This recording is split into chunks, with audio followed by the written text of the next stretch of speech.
Africa महाद्वीप में hero की कई खानों की खोज हो चुकी थी, जहां से बहुतायत में हीरे प्राप्त हुए थे।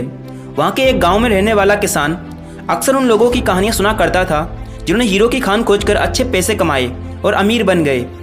वह भी हीरे की खान खोजकर अमीर बनना चाहता था। एक दिन अमीर बनने के सपने को साकार करने के लिए उसने अपना खेत बेच दिया और हीरो की खान की खोज में निकल पड़ा।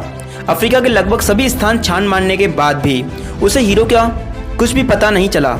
समय गुजरने के साथ उसका मनोबल गिरने लगा। उसे अपना अमीर बनने का सपना टूटता दिखाई देने लगा।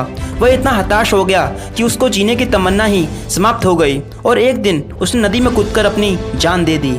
इस दौरान दूसरा किसान, जिसने पहले किसान से खेत खरीदा था, एक दिन उसी के खेत मध्य बहती नदी पर गया। अचानक उसे नदी के पानी में इंद्रधनुषी प्रकाश फूटता दिखाई पड़ा। उसने ध्यान से देखा तो पाया कि नदी के किनारे एक पत्थर पर सूर्य की किरणें पड़ने से वह चमक रहा था। किसान ने झुककर वह पत्थर उठा लिया और घर ले गया।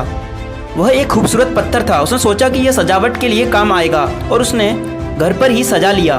कई दिनों तक वह पत्थर उसके घर पर सजा रहा। एक दिन उसके घर उसका एक मित्र आया। उसने जब वह पत्थर देखा तो वह हैरान रह गया।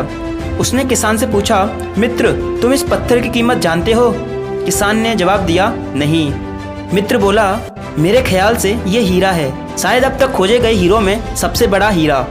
किसान के लिए इस बात पर यकीन करना मुश्किल था। उसने अपने मित्र को बताया कि उसे एक पत्थर अपने खेत के नदी के किनारे मिला है। वहाँ ऐसे और भी पत्थर हो सकते हैं। दोनों खेत पहुँचे।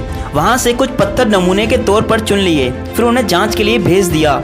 जब जांच रिपोर्ट आई तो किसान के मित्र की बात सच निकली। वे पत्थर हीरे थे। उस खेत में हीरों का भंडार था। वह उस समय तक खोजी गई सबसे कीमती हीरे की खदान थी। उसका खदान का नाम किम्बले डायमंड माइंस है। दूसरा किसान उस खदान की वजह से मालामाल हो गया। पहला किसान अफ्रीका में दर दर भटका, अंत में जान दे दी। और फ्रेंड्स, इस कहानी में हीरे पहले किसान के कदमों तले ही थे, लेकिन वह उन्हें पहचान नहीं पाया। उनकी खोज में भटकता रहा। ठीक वैसे ही हम भी सफलता प्राप्ति के लिए अच्छे अवसरों की तलाश में भटकते रहते हैं। हम उन अवसरों को पहचान नहीं पाते या पहचान पर भी महत्व नहीं दे पाते जो हमारे आसपास ही छुपे रहते हैं। जीवन में सफल होना है तो आवश्यकता है बुद्धिमानी और परख से उन अवसरों को पहचानने की और धैर्य से लगातार कार्य करने की।